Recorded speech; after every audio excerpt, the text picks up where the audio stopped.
Hi hello അസ്സലാമു അലൈക്കും മക്കളെ. രാവിലെ തന്നെ നടക്കാൻ ഇറങ്ങിയതാട്ടോ വാഴത്തോട്ടത്തിലൂടെ. ഇതിവിടെ ഇങ്ങനെ ആദ്യം ഫുട്ബോൾ ഗ്രൗണ്ട് ആയിരുന്നു കേട്ടോ. നമ്മളെ ഗ്രൗണ്ടിൽ പണി നടക്കുന്ന സമയത്ത് ഇവിടെ ഗ്രൗണ്ടാക്കി കുട്ടികളോട് കളിക്കുകയായിരുന്നു. അപ്പം നമ്മളിതാ ഈ കർക്കിടക മാസത്തിൽ കൂൻ കിട്ടാൻ തുടങ്ങിയ സമയത്താണ് ഇതിൽ കൂടെ നടക്കാൻ തുടങ്ങിയത് കേട്ടോ. അപ്പം നല്ല രസം, പ്രകൃതി ആസ്വദിച്ച് ഇങ്ങനെ നടക്കാൻ. അപ്പോൾ ഇതൊരു ശീലമായിപ്പോൾ. അപ്പോൾ എന്നും രാവിലെ ഒരു 10-20 മിനിറ്റ് ഞങ്ങൾ ഇതിൽ കൂടി ഒന്ന് റൗണ്ട് ചെയ്യും. 10-20 മിനിറ്റ് ഒന്നുമില്ല, ഒരു അരമണിക്കൂർ പിടിക്കും കേട്ടോ. നല്ല രസമാണ്. ഷുഗറും പ്രഷറും ഒന്നുമില്ലാത്ത മാളൂനി രാവിലെ തന്നെ നടത്തിക്കും കേട്ടോ.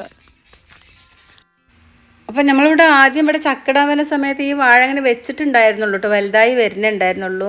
അപ്പം നല്ല വെയിലാവുമല്ലോ ആ സമയത്തൊക്കെ. ഇപ്പം വാഴ കുറച്ച് വളർന്നപ്പോൾ നമുക്ക് അതിൻ്റെ ഉള്ളിൽ കൂടി നടക്കാൻ നല്ല രസം കേട്ടോ. നല്ല കാറ്റൊക്കെ ആയിട്ട് വൈകുന്നേരവും നടക്കും, ഞങ്ങൾ രാവിലെയും നടക്കും കേട്ടോ. നല്ല രസമാണ് കേട്ടോ. അപ്പോൾ ഇതിൻ്റെ മേലെ ഒരു കോഴി ഫാമുള്ള സമയത്ത് ഒരു വീടുണ്ടായിരുന്നു പണിക്കാർക്ക് താമസിക്കാൻ. അപ്പോൾ അതിലാണ് ഇവിടെ ജോലി എടുക്കുന്ന പണിക്കാർ താമസിക്കുന്നത് കേട്ടോ. ഇവിടെ ഇങ്ങനെ കണ്ടോ, ഒരു കുളം പോലെയൊക്കെ ഉണ്ടാക്കിയിട്ടുണ്ട് വെള്ളം നനക്കാൻ വേണ്ടിയിട്ട്. ഇതിൽ നമുക്കിനി ഫിഷിനെ കൊണ്ടുവന്ന് ഇടണം എന്ന് വിചാരിക്കുന്നുണ്ട്. അപ്പോൾ അതിൻ്റെ മേലൊക്കെ അങ്ങോട്ട് മേലേക്ക് നല്ല മലയാണ് കേട്ടോ, വലിയ മലയാണ്. അത് ഞങ്ങൾ കയറി പോവാറുണ്ട് ഇടയ്ക്ക്. അതിൽ നിന്ന് ഈ മഴക്കാലത്ത് ഒരു 6 മാസം 8 മാസമൊക്കെ ഇങ്ങനെ വെള്ളം ഓസിട്ടിട്ട് നമുക്ക് ആവശ്യമുള്ള വെള്ളം എടുക്കാറുണ്ട്. നമുക്കിവിടെ കോഴി ഫാമുള്ള സമയത്ത് കോഴി ഫാമിലോട്ടുള്ള വെള്ളമൊക്കെ അവിടെ നിന്ന് ഈ മലയിൽ നിന്ന് ഓസിട്ടിട്ട് പിടിക്കുകയാണ് ചെയ്തിരുന്നത്. വാഴയൊക്കെ നന്നായിട്ട് വളർന്നു കേട്ടോ. ഇവിടെ ബാക്കിക്ക് കാടാട്ടോ. ഈ കാടൊക്കെ കയറി ഞങ്ങൾ പോകലുണ്ട്. ഇതൊരു മലയാണ്. ഇവിടെ പണിക്കാരുണ്ട് കേട്ടോ. മേലെ ഒരു ചെറിയ വീടുണ്ട്. നമ്മളെ കോഴി ഫാം ഉള്ള അന്നത്തെ വീടായിരുന്നു. അതിൽ ഇവർ നല്ല വൃത്തിയിൽ പണിയെടുക്കുന്നുണ്ട് കേട്ടോ. കണ്ടോ, വായൻ്റെ ചൂടൊക്കെ ഇങ്ങനെ വൃത്തിയാക്കി വെച്ചിക്കണ്. അതിൻ്റെ ഇടയ്ക്ക് പച്ചക്കറിയും കുഴിച്ചിട്ടിരിക്കുന്നു. കുറച്ച് വിത്ത് കൊണ്ടുവന്ന് കൊടുക്കണം. ഇനി ഇതൊക്കെ പറഞ്ഞൂല്ലേ. ഇപ്പോൾ ഇവിടെ ഞങ്ങൾ പണ്ടത്തെ കോഴി ഫാമായിരുന്നു കേട്ടോ. ഒരുപാട് വഴികളുണ്ട് ഞങ്ങൾക്ക് നടക്കാൻ കേട്ടോ. ഇവിടെ നിന്ന് നോക്കട്ടെ. ഇവിടെ കണ്ടോ, ഇവിടെ ഇങ്ങനെ ഊട്ടി പോലെ ഒരു സ്ഥലമുണ്ട്. നല്ല രസമാണ്. റോട്ടിൽ നിന്ന് കാണാനും നല്ല ഭംഗിയാണ് ഇവിടേക്ക്. അപ്പം ഇതാ ഞങ്ങൾ റോട്ടിലോട്ട് വരികയാണ്. അപ്പം നമ്മൾ ബക്കർമാഷ തോട്ടത്തിലൂടെയാണ് വരുന്നത്. അപ്പോൾ അവിടെ ഇങ്ങനെ നോക്കുമ്പം തോട്ടപ്പയർ കാണാനുണ്ട്. അപ്പം കുറച്ച് തോട്ടപ്പയറും പറിച്ച് നമ്മളിതാ ഇനി വീട്ടിലോട്ട് പോവുകയാണ്. ഇവിടെ റംലത്താനോടൊരു ക്വസ്റ്റ്യൻ വരുന്നുണ്ട്. റംലത്ത, ഇത് പൊന്നാങ്കണിയാണോ? ഇത് നമ്മളെ തൊടിയിൽ ഇഷ്ടം പോലെ ഉണ്ട്. ഇതാണ് പൊന്നാങ്കണി. ഇതന്നെ നമ്മളെ തൊടിയിലുള്ള ചീരേ. ഇത് നമുക്കിനി മെയിൻ റോട്ടിലേക്കുള്ള വഴിയാട്ടോ. അപ്പം എൻ്റെ കൃഷിയാണ് ഇതിട്ടോ. മഴക്കാലത്തുള്ള എൻ്റെ കൃഷി ഇവിടെയാണ്. അപ്പോൾ നല്ല രാവിലെ തന്നെ നല്ല പണിയാട്ടോ. ഞാനും ആൾ നടത്തൊക്കെ കഴിഞ്ഞ് വന്ന് ആ വാഴക്കത്തൊത്തു കൂടിയൊക്കെ നടക്കാൻ പോയപ്പോൾ ഞങ്ങളിങ്ങനെ നടന്ന് ബക്കർമാഷ തൊടിക്ക് കയറിയത്. അപ്പം ഉണ്ട് അവിടെ തോട്ടപ്പയർ. അപ്പോൾ അങ്ങനെ യൂട്യൂബിൽ കണ്ടിട്ടുണ്ടായിരുന്നു, അങ്ങനെ കോഴികൾക്ക് മുട്ടയിടാൻ തോട്ടപ്പയർ കൊടുത്താൽ മതി. പക്ഷെ അതിൻ്റെ മുമ്പ് എന്തൊരു മരുന്ന് കൊടുക്കണം, അത് കൊടുത്തിട്ടില്ല. അപ്പം നമ്മളിന്ന് തോട്ടപ്പയർ പരീക്ഷണമാണ് കേട്ടോ. കോഴികൾ വിട്ടിട്ടില്ല. അപ്പോൾ ഇതാണ് ഫസ്റ്റ് കൊടുത്തിട്ട് വിടാമെന്ന് വിചാരിച്ചിട്ടാണ്. ഈ വർഷക്കാലമായപ്പോൾ മഴയായപ്പം ഒരു മുട്ടയിടൽ കുറവാണ്. വേനൽക്കാലത്ത് ഒരു 5-6 കോഴികൾ ഡെയിലി മുട്ടയിട്ടിരുന്നു കേട്ടോ.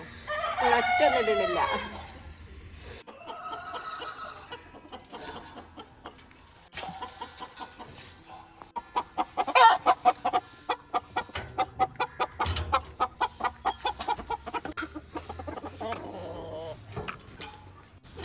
എവിടെ തിന്നണോ?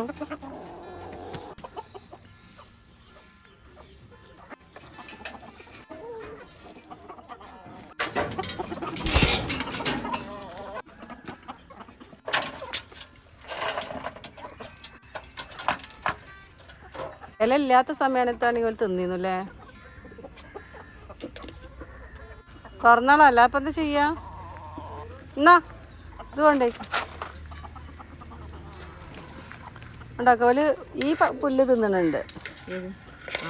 ആ പുല്ല് രാവിലെ വന്ന് അതന്നെ നുള്ളി തിന്നണ്. ഫുള്ളിതാ. ഇങ്ങോട്ട് വരി. ചോറിട്ട് കൊടുക്കണ്ടാലും കുറച്ച്. എങ്ങോട്ടാ പോണെല്ലാരും? ഫുഡ് വേണ്ടെന്ന് രാവിലെ ബ്രേക്ക്ഫാസ്റ്റ് വേണ്ടേ? നിങ്ങൾക്ക് ഇല പറ്റിയില്ലല്ലേ? ഈ ഇലയൊക്കെ കഴിക്കൂട്ടോ. കണ്ടോ കാണാം. അപ്പം കോഴികൾക്ക് നമ്മളെ പുല്ലൊന്നും പറ്റിയില്ല കേട്ടാ. ഒരു തൊടി കൂടിയുള്ള പുല്ലൊക്കെ കാണാൻ വെറുതെ ഇങ്ങനെ കൊത്തി തിന്ന് നടക്കണ.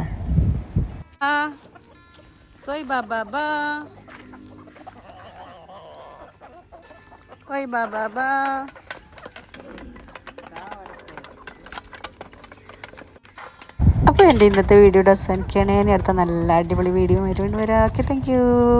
അപ്പം വീഡിയോ ആദ്യമായിട്ട് കാണുകയാണെങ്കിൽ സബ്സ്ക്രൈബ് ചെയ്യാൻ മറക്കരുത്. അതുപോലെ ഫ്രണ്ട്സിനൊക്കെ ഒന്ന് ഷെയർ ചെയ്ത് സപ്പോർട്ടും ചെയ്യണേ. Okay, thank you.